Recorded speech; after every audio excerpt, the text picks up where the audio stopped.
শোণিতপুৰৰ 17 মাইলত ভয়ংকৰ পথ দুৰ্ঘটনা পুৱতি নিশা প্ৰায় 3 বজাত সংঘটিত হৈছে এই পথ দুৰ্ঘটনা ঠিতাতে নিহত দুজনকৈ যুৱক 17 মাইলৰ 15 নং ৰাষ্ট্ৰীয় ঘাইপথত সংঘটিত হৈছে এই পথ দুৰ্ঘটনাটো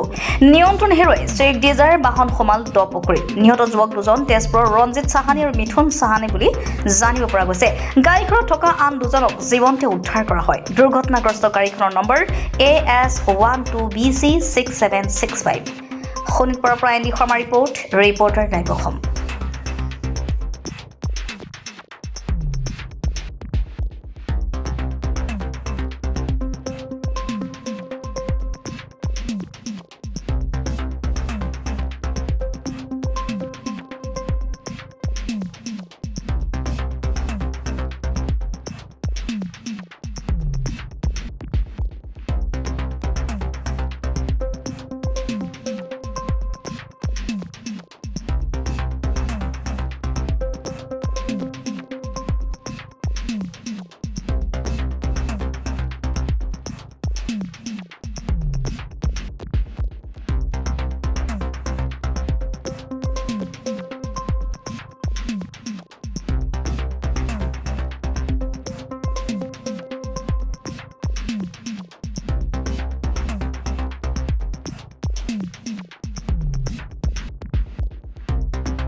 ৰিপৰ্টাৰ লাইভ অসম